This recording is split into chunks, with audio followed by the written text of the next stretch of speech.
disciplining children, that it is no longer legal, it is no longer allowed to spank children. Wow. Let me not waste your time. I grew up under the regime of the stick. I grew up being disciplined by my parents, and I became what I am through that process.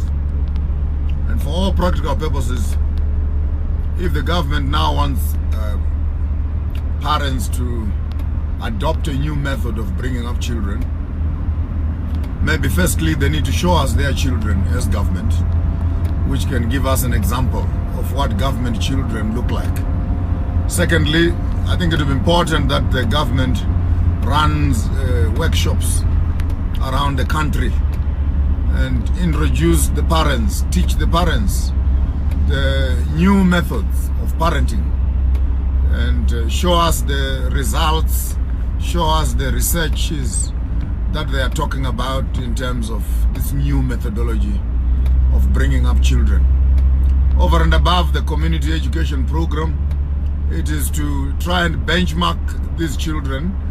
If parents are failing to communicate with the children or to teach those children, then it must only be proper for the government to have support structures established all around the country, so that if my child gives me trouble and I'm not supposed to discipline them, and the government knows how best I must discipline them, they must have a center somewhere in the community where when my child gives me trouble, I can take them there and the government can deal with them and sort the problem out. It's one thing for the government to be sitting around in Cape Town, and many times these parents who are sitting there, they neither have children, neither have husbands, or they have wives, and they want to write rules for those that have families, that have children and that have wives. I don't have a problem with the progressive democratic system, conversations around how best to bring up our children in the new millennium. But I think there must be some form of consultation with the communities where the government seems to miss it. Every time they close themselves in a dungeon of conversation, they come up with new regulations, come up with new rules. And sometimes I feel it's important that the community, which forms the critical part of the stakeholders of the same regulations and laws that are being passed, to come forward and introduce these concepts to the community, educate the community, prepare the community for change.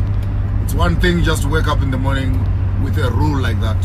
We have schools, we have homes, we have churches that are all participating in the space of bringing up children in one way or the other.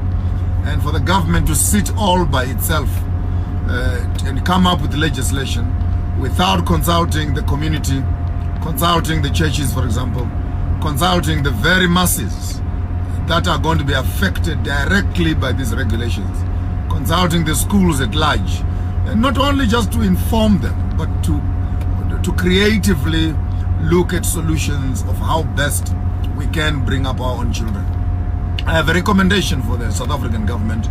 For a start, I want the South African government to take all the Nyaupe children that are on the streets and to take them as a case study, put them in your schools, and apply the method that you are saying, that you must work with children like this, like this, like this, and let us have an example of how that recipe you are cooking will come up with. Then after we have seen a good outcome of the project, I think it's only then that maybe we can come around and start writing regulations for the rest of the country.